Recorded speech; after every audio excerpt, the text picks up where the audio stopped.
বেশ কিছুদিন আগে আমাদের একটা দরকারি ডুমুরিয়া যেতে হয়।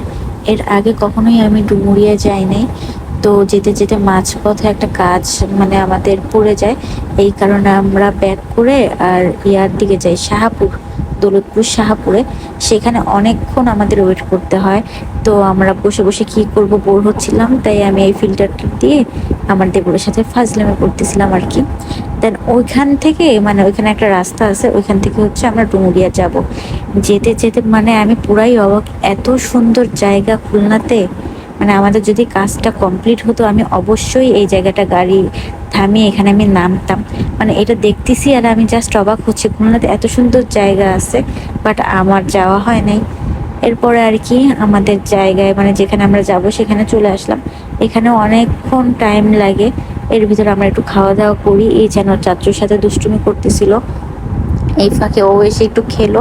আর ওর তখন মেজাজ খুবই খারাপ ছিল, কোনো কাজ যদি মানে ওর মন মতো না হয় ও খুব রেগে যায়। আমাদের এখানে মানে ডাব টাব দিয়ে ঝালমুড়ি দিয়ে ওইখানে ও কাজ করতেছিল।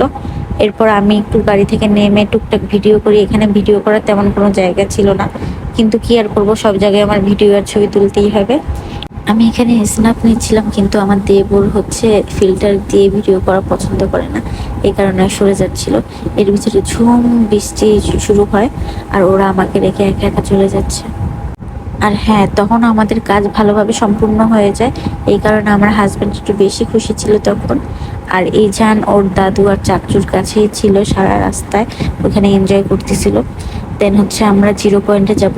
অনেস্টলি বলতে আমি কখনো এর আগে জিরো পয়েন্টের যে গরুর মাংস বা চুই ঝালের যে মাংসটা, সেটা কখনো ট্রাই করিনি। এটাই আমাদের মানে আমার ফার্স্ট টাইম। আল আরাফাতে গিয়েছিলাম, এইখানে অনেক রকমের ভর্তা ছিল, আমি জাস্ট টাকি মাছের যে ভর্তাটা সেটা ট্রাই করেছি। গরুর মাংসের টেস্টটা অনেক মজা ছিল, এর আগে কখনোই আমি ট্রাই করিনি। তারপর খাওয়া দাওয়া শেষ করে হচ্ছে বাসার দিকে রওনা দিই। দিনটা অনেক ভালো কেটেছিল।